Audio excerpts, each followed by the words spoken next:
नमस्कार। उम्मीद है आप सभी ठीक होंगे। आखिरी क्लास में हम लोग ने इंडस वैली सिविलाइजेशन के मुख्य नगरों को, जो कि अफगानिस्तान, पाकिस्तान और भारत में जो क्षेत्र थे, हमने उनको देखा। उसके बाद हमने सबसे नॉर्थ, सबसे साउथ, सबसे ईस्ट और सबसे वेस्ट पार्ट को देखा और हमने वहाँ पर विदेशी उत्पत्ति के सिद्धांत यानी डिफ्यूजनिस्ट थ्योरी को देखा। आज जो हमें देखना है वो हम सारे नगरों को देखेंगे, मुख्य नगरों को देखेंगे। कुछ अपवाद हैं जहां से प्रश्न आते हैं, हम उन अपवादों को देखेंगे। तो जो सिंधु घाटी सभ्यता थी उसके कुछ महत्वपूर्ण स्थानों को हम आज देखेंगे। और सबसे पहले हम सिंधु घाटी जो सभ्यता है उसके नगर के मकानों की संरचना देखते हैं। तो हर घर में बीच में आंगन पाया जाता था और सीढ़ियां भी पाई जा रही हैं। अब सीढ़ियां जो हैं वो इसी बात का प्रमाण है कि यहाँ के जो घर थे वो 2 मंजिला थे, डबल स्टोरी वहां पे घर थे, क्योंकि सीढ़ी मिली है हर आंगन में। लगभग हर घर में एक आंगन पाया गया है, उस आंगन में सीढ़ी मिली है। हम अभी उनके चित्रों को भी देखेंगे। खिड़की दरवाजे जो है गलियों में खुलते थे, ना कि सड़कों पर। और धोलावीरा जो है इसका अपवाद है। मैंने बताया ना कि अपवादों से प्रश्न बहुत आते हैं। जैसे पक्की ईंटें मिली हैं हर जगह पे, लेकिन कालीबंगा से हमें कच्ची ईंटें भी मिल रही है, ये उसका अपवाद हो गया। तो अपवाद कुछ जैसे कालीबंगा में पश्चिमी और पूर्व दोनों तरफ रक्षा प्राचीर हमें मिली है, और लोथल में पश्चिमी और पूर्वी विभाजन नहीं है, पूरा शहर एक ही रक्षा प्राचीर से घिरा है। जबकि हड़प्पा के कई शहरों में हमें ऐसा विभाजन देखने को मिलता है कि एक शहर ऊंचाई पे बना है जिसे दुर्ग भी बोला जाता था, यानी ये भी फोर्टिफाइड था, इसकी चारों तरफ दीवार थी, और ये निचला शहर इसके भी चारों तरफ हमें दीवार देखने को मिलती है। लेकिन लोथल में ऐसा पूर्वी और पश्चिमी विभाजन नहीं था। चनहुदड़ो जो है एकमात्र ऐसा शहर है जो दुर्गीकृत ही नहीं है, यानी इसमें कोई फोर्टिफिकेशन नहीं है। धौलावीरा एकमात्र ऐसा शहर है जो 3 भागों में विभाजित है। अभी हम इन शहरों के बारे में आगे अच्छे से पढ़ेंगे, एक बार देख लेंगे। और हर घर में आंगन, सीढ़ियां, खिड़की दरवाजे गलियों में खुलते थे, ना कि सड़क पर। अब खिड़की दरवाजे जो गलियों में खुलते हैं उसके जो मेन कारण है, पहला तो यही है, मान लीजिए यहाँ पे घर है और इन घरों के दरवाजे अगर इन गलियों में खुलेंगे तो सबसे पहली चीज तो यही होगी कि जो मेन गली है ना, ये मेन गली उतनी ही रहेगी जितनी इसको बनाने वालों ने बनाया। अगर ये 22 फुट बनाया, आज तो क्या होता है, गलियां 15 फुट 22 फुट की गली होती है और 4-4 फुट हम लोग आगे अपने दरवाजे से एक्सटेंड कर लेते हैं सीढ़ियां, गली रह जाती है 15 फुट की, गली रह जाती है 8 फुट की, और 22 फुट की गली रह जाती है 15 फुट की। लेकिन हमसे ज्यादा समझदार वो लोग थे, इंडस वैली सिविलाइजेशन के लोग, सिंधु घाटी सभ्यता के, कि उन्होंने जो ये गलियां यहाँ जाती थी, ये जो गलियां जा रही हैं, इन गलियों में उनके खिड़की दरवाजे खुलते थे और उनके दरवाजे खिड़की मेन रोड पर नहीं खुलते थे। इससे यही पता लगता है कि एक तो इनको ये जो प्लानिंग से बनाई हुई सिटी थी, अगर आज देखें तो चंडीगढ़ जैसा एकमात्र शायद शहर है चंडीगढ़, लेकिन बहुत कम नाम आप देख पाएंगे कि ऐसी सिटीज जो इतनी तरीके से, इतनी प्लानिंग से बसे कि एक बड़ा रोड होगा और उसमें भी जब छोटी छोटी गलियां होंगी और उन गलियों में खिड़की दरवाजे खुलेंगे। तो धौलावीरा इसका अपवाद है। लेकिन और पक्की ईंटें मिली हैं हमें हर जगह से, हर शहर पक्की ईंटों से निर्मित था, लेकिन कालीबंगा इसका अपवाद है। और जो ईंटें थी वो आयताकार होती थी, 4:2:1 के रेशियो में होती थी। ये कुछ शहर के, ये कुछ मकानों के इमेजेस हैं। ये बीच में आप देख रहे होंगे, ये आंगन है, ये जो आप देख रहे हैं ये आंगन है, और सीढ़ियां मिली हैं। अभी हम कुछ और चित्रों को देख लेते हैं। जैसे ये तो थोड़ा एनिमेटेड चित्र है, लेकिन आप इससे समझ जाएंगे। ये देखिए, ये देख रहे हैं, यहाँ कहीं से मेन रोड जा रही होगी, ये उसके अंदर की गली है। हर मकान का जो खिड़की दरवाजा है वो यहाँ गली में खुल रहा है, हर घर में सीढ़ियां हैं, और ये मल्टी स्टोरी है, और ये आंगन है, हर घर में बीच में आंगन है। तो दूसरा, ये बहुत महत्वपूर्ण है, ग्रेट बाथ इसको बोलते हैं, वृहद स्नानागार इसको बोला जाता है। ये यहाँ पर पानी भरते होंगे और यहाँ से निकलने का इसका सीवरेज सिस्टम था, यहाँ पे दिख नहीं रहा होगा आपको, लेकिन अगर आप वीडियोस वगैरह देखेंगे तो आपको पता लग जाएगा कि यहाँ से निकलने का पानी। और आज भी बहुत भारत में हमारे ये परंपरा आज भी है। आज भी एक कुछ खास समयों पे सामूहिक स्नान किया जाता है। लोग कुछ जगहों पे इकट्ठा होके या तो कृत्रिम एक ऐसा अपने बड़ा सा स्नानागार बनाते हैं, या फिर जो प्राकृतिक है वहां पर भी लोग इकट्ठे होते हैं नदियों के किनारे, और वो इस स्नान को लेते हैं। और इससे हमें धार्मिक वहां की आस्थाओं के बारे में पता लगता है। ये ग्रेट ग्रेनरी है, वृहद अन्नागार है, यहाँ पे अनाज अनाज बहुत सारे मिले हैं। और इसी के बगल में गोल गोल हमें श्रमिक आवास जैसे मिले हैं, जिनको श्रमिक आवास बोला जाता है। ये मोहनजोदड़ो का एनिमेटेड फोटो है। ये हो गया वो दुर्ग यानी उछला शहर, ये है निचला शहर, और ये नदी। और ये नीचा जो शहर है इसमें और इसमें अंतर है। देखिए निचला शहर भी दुर्गीकृत है, ये निचला शहर भी दुर्गीकृत है, और उछला शहर भी फोर्टिफाइड है। यानी इनको अपनी सेफ्टी और इन सब चीजों को लेके कंसर्न था, इसीलिए तो ये सब कर रहे हैं। ये मूर्तियां मिली है, ये पशुपति की मोहर मिली है वहां से, हड़प्पा के शहरों से, मोहनजोदड़ो से। ये वो खेत है जो जुता हुआ मिला है वहां से, यानी कृषि के प्रमाण मिल जाते हैं। ये मिट्टी का हल मिला है। अब हमें देखनी है हड़प्पा और मोहनजोदड़ो, धोलावीरा जैसे महान नगरों को हम देखेंगे। तो सबसे पहले आप ये समझिए कि एक व्यक्ति थे पिगट, जो इतिहासकार थे। उन्होंने हड़प्पा को और मोहनजोदड़ो को सिंधु घाटी सभ्यता की जुड़वा राजधानी बताया। और इसमें जो हड़प्पा था वो रावी नदी की बाई तरफ था। यहीं से श्रमिक आवास भी मिलेंगे और कुछ कब्रिस्तान मिले हैं, जिनका साइंटिफिक नेम R37 और H20 है। इसके बारे में अगर आप इंटरनेट पे देखेंगे तो आपको पता लग जाएगा R37 H20 इनका नाम क्यों है। आपके लिए इतनी जानकारी बहुत है कि वहां से कब्रिस्तान मिला है जिसका नाम R37 और H20 है। मोहनजोदड़ो का जो शाब्दिक अर्थ है वो होता है मुर्दों का टीला, क्योंकि यहाँ से पहली चीज कोई कब्रिस्तान नहीं मिले, लेकिन एक टीला मिला है जहां पे मुर्दे हैं।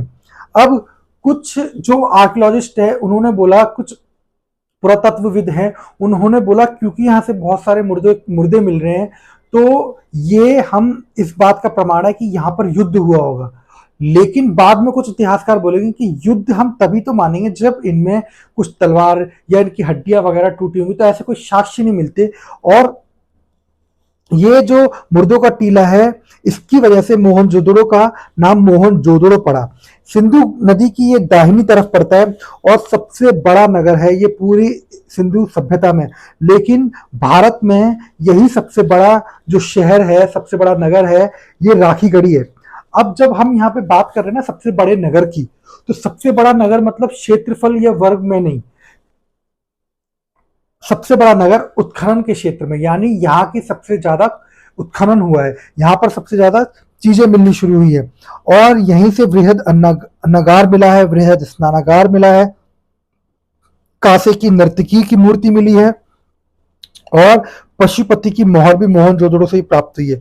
तो क्या क्या मिला है? वृहद अन्नागार, वृहद स्नानागार, कांसे की नर्तकी की मूर्ति और पशुपति की मोहर। और वृहद अन्नागार और वृहद स्नानागार यानी ग्रेट ग्रेनरी और ग्रेट बाथ में जो सबसे बड़ा है वो वृहद अन्नागार है। तो क्वेश्चन अगर ये आता है कि सबसे वृहद क्या है, तो अन्नागार जो ग्रेनरी है वो सबसे वृहद है। ये लोथल है, तो ये लोथल का दृश्य है।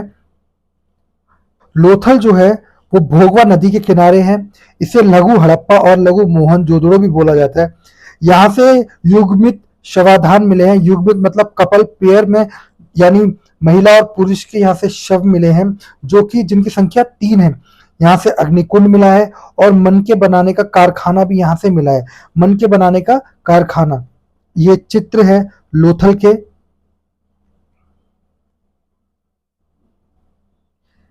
उसके बाद चनहूदो एक बहुत महत्वपूर्ण शहर है, क्योंकि यहाँ से मन के बनाने का कारखाना मिला है। ताम्रपाषाणिक संस्कृति झुक्कर झंगर से ये चनहूदरों की उद्विकास को माना जाता है। यहाँ से लिपस्टिक और काजल भी मिले हैं और कई शहर एक जगह से सिंदूर भी मिला है। ये चनहूदरों के चित्र हैं, ये चनहूदड़ों है। उसके बाद कालीबंगा।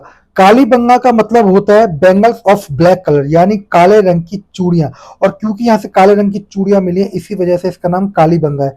घग्गर नदी के किनारे ये नगर था। यहीं से जुता हुआ खेत जो मैंने आपको दिखाया, एक बार फिर से हम देखते हैं इस जुते हुए खेत को, ये यहीं से मिला है हमें कालीबंगा से। और कालीबंगा से हर घर में कुआं मिला है, लगभग हर घर में कुआं मिला है कालीबंगा में। यहाँ से आयातकार अग्निकुंड मिल रहा है। अब अग्निकुंड को अगर देखें तो आने वाले समय में हम अभी वैदिक कल्चर को पढ़ने वाले हैं, तो वैदिक कल्चर में भी और आर्यंस के लिए, आर्यों के लिए ये जो अग्नि था, घोड़े थे, इनका बहुत ज्यादा महत्व है और आग का बहुत ज्यादा धार्मिक महत्व है। और क्योंकि वहां पर अग्नि का धार्मिक महत्व है तो ऐसा माना जाएगा कि सिंधु घाटी सभ्यता के लोगों के लिए भी अग्नि का कुछ धार्मिक महत्व था। यहाँ से भी युग्मित समाधान मिले हैं और यहाँ से जो युग्मित समाधान मिला है उसकी क्वांटिटी 1 है, यानी यहाँ से 1 मिला है। और 3 कहां से मिले हैं? लोथल से 3 युग्मित समाधान मिले हैं। उसके बाद जो अगला शहर है जो हमें देखना है, ये कालीबंगा के चित्र हैं।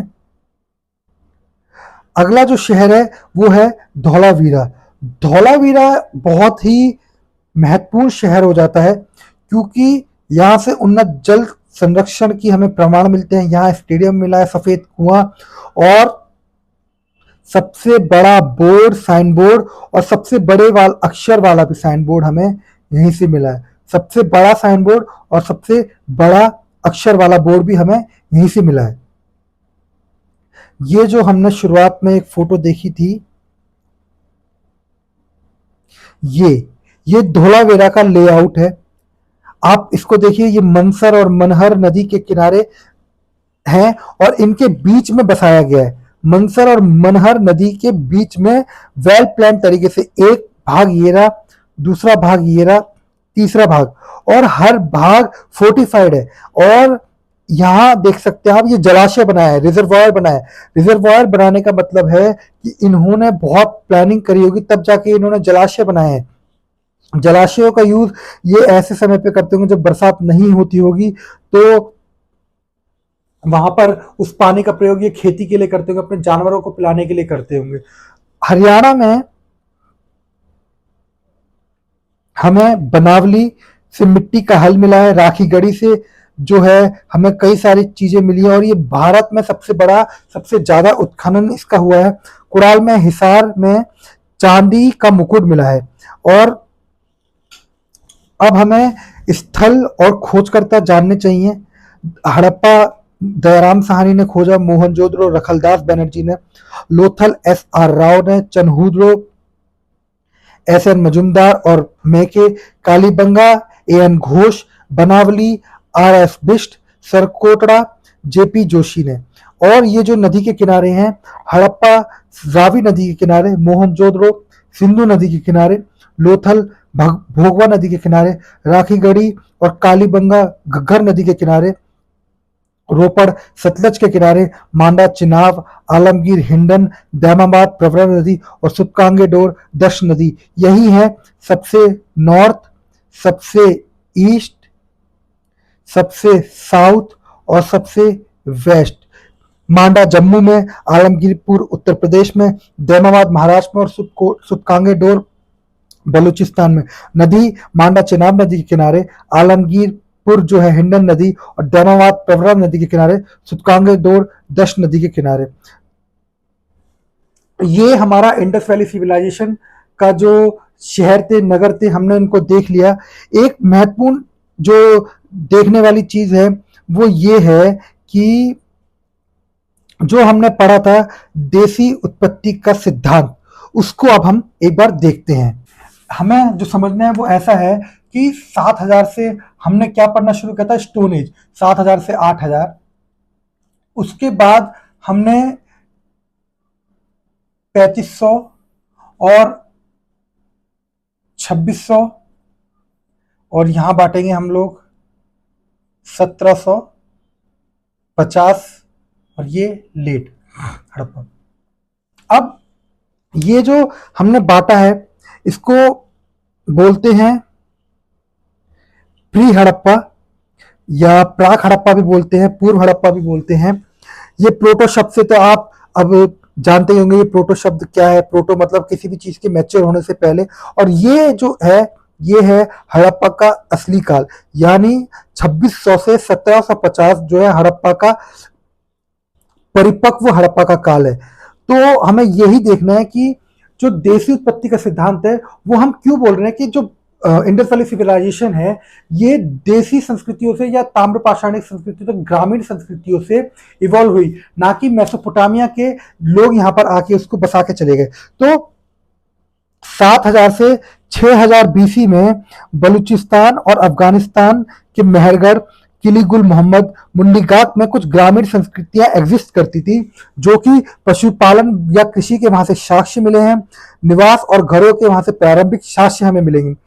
उसके बाद 3500 से 2600 बीसी के बीच बलूचिस्तान और सिंध और पंजाब और राजस्थान में कुछ बस्तियों के हमें साक्ष्य मिलते हैं।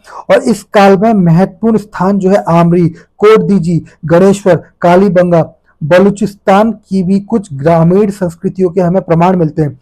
कृषि और पशुपालन का विस्तार यहाँ पर हुआ। हल और अन्नागार और मृदभान हमें यहाँ से प्राप्त हुए हैं। और यहाँ पर जो प्रतिनिधि करेगा जो मृदभान वो है कोटदूजी के मृदभान। यहीं से हमें बस्तियों का विस्तार, नई बस्तियां, किलेबंद बस्तियां तक मिलती हैं। धातु का हमें व्यापक प्रयोग देखने को मिलता है, जैसे तांबा, और तांबे में मिला दिया टिन तो बन गया कांसा। हमें इसके प्रमाण मिलते हैं, हमें पुरवशेष मिले हैं। आंतरिक व्यापार का एक वृहद नेटवर्क यहाँ पर देखने को मिलता है और कई छोटी छोटी क्षेत्रीय संस्कृतियों का यहाँ विकास हुआ। हम वो क्षेत्रीय संस्कृतियां देखेंगे। उसके बाद जो परिपक्व जो हड़प्पा का काल है, परिपक्व जो इंडस वैली सिविलाइजेशन है, उसमें विभिन्न क्षेत्र में संस्कृतियों का एकीकरण तथा सिंधु घाटी सभ्यता, मैंने बताया था ना कि वो कई छोटी छोटी छोटी ग्रामीण संस्कृतियां और कई ग्रामीण संस्कृतियां मिलकर एक नगर बसाने चली गई। और जब वो नगर बसाएंगी तो प्लानिंग करके नगर बसाएंगी। हड़प्पा, मोहनजोदड़ो, लोथल जैसे विकसित योजनाबद्ध प्लान सिटीज उन्होंने बसाई। और संपूर्ण सभ्यता एक रूपता, बाट, माप, तोल, ईट, मोहरे, उपकरण, मृदभान, ये इस बात का साक्ष्य है कि वहां पर एक सेंट्रलाइज सिस्टम था, वहां पर एक सेंट्रल अथॉरिटी थी जो इन सब चीजों को कंट्रोल करती थी। अब वो अथॉरिटी कौन सी थी जिसका प्रमाण हमें नहीं मिलता है। तो जो हड़प्पा सभ्यता थी ये किसी भी विदेशी ने नहीं बसाई थी। हाँ, हमें ये मानना है कि मेसोपोटामिया और इंडस वैली सिविलाइजेशन में व्यापारिक और वैचारिक संबंध तो था, लेकिन वो संबंध इस स्तर का नहीं था कि मेसोपोटामिया के लोगों ने इसको बसाया। यानी कि हमें विदेशी उत्पत्ति के सिद्धांत को पूरी तरीके से खारिज करना है और जो सिद्धांत हमें मानना है वो है देसी उत्पत्ति का सिद्धांत। और उसके लिए जो हमें तर्क देना है, पहला तर्क हमें यही देना है कि वहां पर कई संस्कृतियां भारत में थी, उनसे ही उद्विकास हुआ है इंडस वैली सिविलाइजेशन का।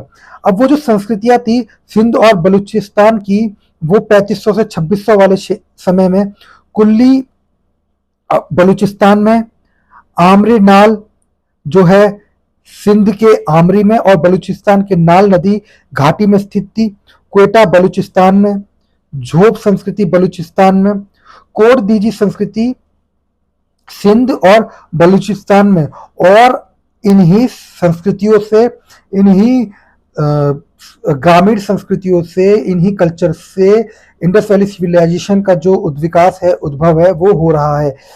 अब हमें जो देखना है वो ये देखना है कि सिंधु घाटी सभ्यता के उत्थान यानी राइज, उन ग्रामीण संस्कृतियों ने इसको बसाया, नगर प्लानिंग करके बसाए, लेकिन क्या कुछ ऐसे भी कारण थे जिसकी वजह से संस्कृति फली और फूली? बिल्कुल था। और वो जो कारण था वो था पर्यावरणीय परिस्थितियां, अनुकूल पर्यावरण स्थितियां जो थी उसका दोहन सिंधु घाटी सभ्यता के लोगों ने किया, जिस वजह से ये सभ्यता फली और फूली। तो सबसे पहले आप ये समझिए कि जो सिंधु घाटी नदी तंत्र है उसकी मौजूदगी से सिंधु नदी तंत्र, घग्गर हागरा नदी तंत्र, इसकी मदद से वहां के लोगों ने बहुत दोहन किया और शहर वहां पर बसाए, नगर बसाए। इन नदी तंत्रों ने कृषि, परिवहन, जल संसाधन, मत्स्यन, चिकनी मृदा जो मिली वहां से बर्तन बनाने के जो साक्ष्य मिले हैं वो सब बनाया। और इसी नदी तंत्र के चारों ओर शुष्क और अशुष्क क्षेत्र मौजूद था। इन क्षेत्रों ने पशुपालन, जनसंख्या के प्रसार आदि में महत्वपूर्ण भूमिका निभाई। यानी आपको पता होगा ये जो अफगानिस्तान, उसके बाद पाकिस्तान और जो भारत वाला क्षेत्र जो हमें मिला है सिंधु घाटी सभ्यता में, वो क्षेत्र अर्धशुष्क और शुष्क है, खाली जगह है। और वहां पर लोगों के प्रसार में एक प्लानिंग, देखिए मैं आपको बताता हूँ, मान लीजिए कि आज एक प्लानिंग करके एक सिटी बसानी है, तो हम वो प्लान सिटी दिल्ली में नहीं बसा पाएंगे, हम वो प्लान सिटी गुजरात और राजस्थान जैसे शहरों में बसा पाएंगे, क्योंकि वहां एक तो खाली जगह है, वहां पर हम प्लानिंग अच्छे से कर पाएंगे। एक एक गली, एक एक कूचा हम लोग अपने जो डिजाइन करेंगे उस तरीके से, हमें गलियों में दरवाजे खोलने हैं या हमें सड़कों पर बड़ी बड़ी नालियां बनानी है साइड में, और फिर सड़कें चौड़ी चौड़ी बनानी है, तो ये एक बड़े एरिया में ही हो पाएगा। इसीलिए जो वहां का क्षेत्र है वहां पर जनसंख्या का प्रसार बहुत ज्यादा हुआ और पशुपालन के लिए वहां पर जगह बहुत ज्यादा मिल जाती थी, और वहां पर वो लोग घास फूस ऐसी चीजें उगाते थे उस नदी की सहायता से। तो ये जो हमने अभी देखी है अनुकूल परिस्थितियां, यानी अनुकूल पर्यावरणीय परिस्थितियां, इसका सिंधु वासियों द्वारा तकनीक के विकास में बहुत योगदान है और कृषि में उन्होंने प्रवीणता हासिल कर ली थी। इसके क्या साक्षी हैं? इसके ये साक्षी हैं, पहला कि धातु और प्रौद्योगिकी का विकास हुआ, कृषि के विभिन्न प्रकार के उपकरण का विकास हुआ, हल हमें बनावली से हल का और मिड़ मूर्ति मिली है, कालीबंगा से हमें जुते हुए खेत के साक्ष्य मिलते हैं, हमें बांध मिलता है, तटबंधों का विकास हमें मिलता है, और आमरी और बलूचिस्तान से हमें बांध और तटबंध के साक्ष्य मिले हैं, हमें रिजर्वायर धौलावीरा से मिला है, नहरें, और नहरें वैसे सामान्य रूप से तो मौजूद नहीं थी, लेकिन शुरतुघोई और हरियाणा के कुछ स्थलों में हमें कृत्रिम नहर तक मिली है, और कुएं और मोहनजोदड़ो बनावली से हमें कुएं मिले हैं, वर्ष में 2 बार फसल उगाने यानी रबी फसलें और खरीफ फसलों के हमें साक्ष्य मिले, विभिन्न प्रकार की फसलें, कृषि का विविधीकरण हमें वहां पर देखने को मिलता है। इतनी सारी चीजें देखने के बाद हम यह बोल सकते हैं कि सिंधु घाटी सभ्यता एक प्रोसेस में उद्विकास हुआ, यानी एक एवोल्यूशन में हुआ है। ऐसा नहीं है कि मेसोपोटामिया के लोग आए और उन्होंने एकाएक इस सभ्यता को उठा दिया, इस सभ्यता को बना दिया। एक प्रश्न देखने को मिलता है कि हड़प्पा सभ्यता सहसा प्रकट हुई, ये प्रश्न हमें देखने को मिलता है, लेकिन हमें बताना है कि वो सहसा प्रकट नहीं हुई, वो एक उद्विकास की यानी एवोल्यूशन के प्रोसेस से एवोल्यूशन उसका हुआ है। तो ये हमने इंडस वैली सिविलाइजेशन को देखा है। अगली क्लास में हम इसके और पहलुओं को देखेंगे। आज के लिए इतना ही।